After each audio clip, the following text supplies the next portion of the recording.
Tomorrow is Thanksgiving in the US, and I know that not all of my besties live where I do, and I know not all of you have families that you can or want to spend the day with, even if there's pie. So I thought that today I would be your family, and we'd sit down together and have a nice cup of something and just hang out, have some laughs, be parasocial together. You can watch it right now. You can cue me up tomorrow if you need me. Hell, you can watch it every single day if you want a little boost. You do you, boo. But do me a favor and give this video a like right now and then drop a comment right now with the emoji of how you're feeling in this moment. Then when we're done, it'd be super fun if you'd come back to that comment and leave another emoji with how you're feeling at the end of this video. Because maybe I'll make you laugh. Maybe I'll make you cry. I don't know, maybe I'll piss you off. I guess we'll have to see. So now, let's talk about being weird. When I say weird, I mean genuinely, unapologetically baffling. Not like the kooky girl on TikTok who drinks iced coffees in the winter. Crazy pants. I mean the type of strange that makes other people tilt their heads and say, huh, I collect vintage corporate Christmas albums, vinyl records produced in the 50s and 60s and 70s by random insurance companies and department stores. They're terrible and they're amazing. And they are so totally me. It's weird, it's pointless, and I love them. I love hunting for them at yard sales and thrift stores. Those dusty used bookstores with a milk crate like in a back corner marked free because they don't even know what to do with this stuff. That milk crate could hold a hidden gem of a Firestone Christmas to remember, the kind with no dust sleeve and maybe some crayon marks directly on the vinyl. That is my vibe. I am a vintage corporate Christmas album. Unexpected, a little wobbly, and older than you think. And I know that every single one of you has something like that. Maybe it's fancy gel pens, or thrifted teapots, or a drawer full of yarn, even though you've never held a knitting needle in your life. We've all got our things. And I think the world would be a much nicer place if we all talked about them more. Like a show and tell for adults.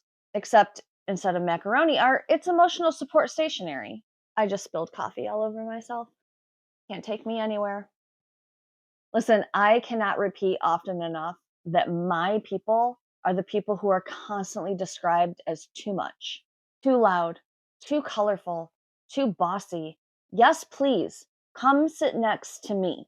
We will laugh until we snort, and then we will spill cheap wine on our leggings or, coffee on our jeans. When we were little, the adults in our lives would constantly assure outsiders that it was just a phase. We'd grow out of it. Thank goodness we didn't. Thank all that is sparkly that we continued to hoard stickers because they were too good to use. Thank the stars that we hunt for precious moments figurines so we can repaint them to look like characters from the Black Parade video. Thank goodness we have built a community of people who wear our weird proudly and unapologetically. The thing about growing up weird is that at some point, people try to convince you that your weirdness is the problem. That if you could just tone it down or act normal, your whole life would be smoother. And maybe it would, but smoother isn't better. Smoother is boring. See how filthy this wall is? That's embarrassing. I'm gonna leave it, but I should probably do something about that. The hell was I saying? Smoother is boring. Smoother is how you end up trapped in a beige Instagram nightmare, asking for a juicer for your birthday. No, honey, no. You know what actually makes you feel alive? Being a chaos gremlin with taste, not Ralph Lauren Christmas taste. And by the way, okay, side note, I love Shauna on YouTube, and I think a lot of you do too. And she talks about overconsumption and de-influencing and things like that. And she did a whole video on Ralph Lauren Christmas. And somebody said in one of the TikToks that she showed, it's Ralph Lauren, not Ralph Lauren. Well, those of us who are in our 40s and older remember when he was Ralph Lauren because he was trying to be fancy and then realized he'd make more money with his Americana bullshit and changed it to Ralph Lauren. So the children on TikTok thinking they know better can just shut it, because it used to be Ralph Lauren. Anyway, this is supposed to be a hangout, not a ramble, but it's been eating at me for weeks since she showed that TikTok. And I am not on TikTok, so I could not be the obnoxious person who argued with her in the comment section. So I'm done now. Anyway, the point is, it is very important to remember that joy and cringe often hold hands. We need to care about things that don't matter to anyone else, but matter deeply to us, like finding the perfect pen or building the perfect planner layout that no one else is ever even going to see. But it makes your dopamine spike like you just got a discount email from JetPens. Could you imagine? Do they do that? They should do that. Maybe they shouldn't do that. Anyway, I have spent years trying to fix myself to become quieter, smaller, less than. And every single time it feels like I am trying to squeeze myself into pants that are a size too small. Sure, maybe if I suck in real hard, I can button them, but I won't be able to breathe. And I certainly couldn't dance in them. So this holiday, every freaking day, really, instead of trying to be someone else's perfect vision of themselves, that calm, gracious, grown-up person that everyone wishes we would have been when we were little, I am humbly requesting that we all go full goblin mode, that we be thankful for the weirdness that got us here. Be thankful for the parts of us that don't make sense. You do not have to be consistent to be valuable. You do not have to be minimal to be mature. And you do not have to earn your right to rest. You do not have to earn the right to joy. You do not have to earn the right to color. You can just exist as the magnificent hot mess that you are. And since we're here and we're gabbing, can we talk about the amount of energy it takes to pretend to be something that you're not?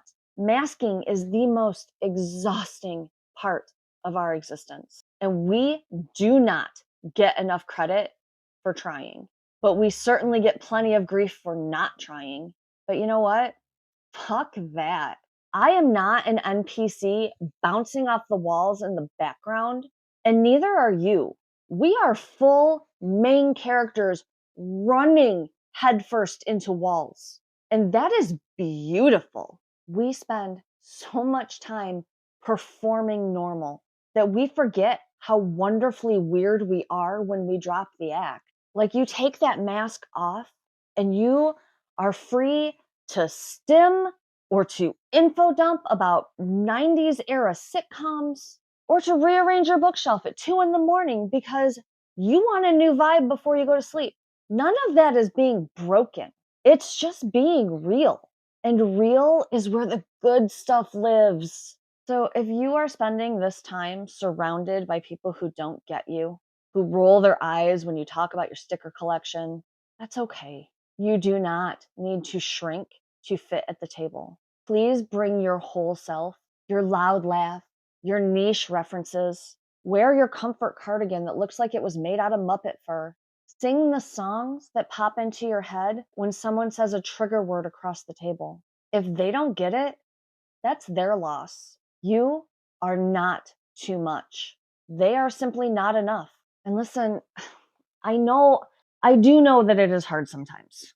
It feels like you're speaking a language that no one around you understands. Bonus points if that language is Buffy speak, by the way.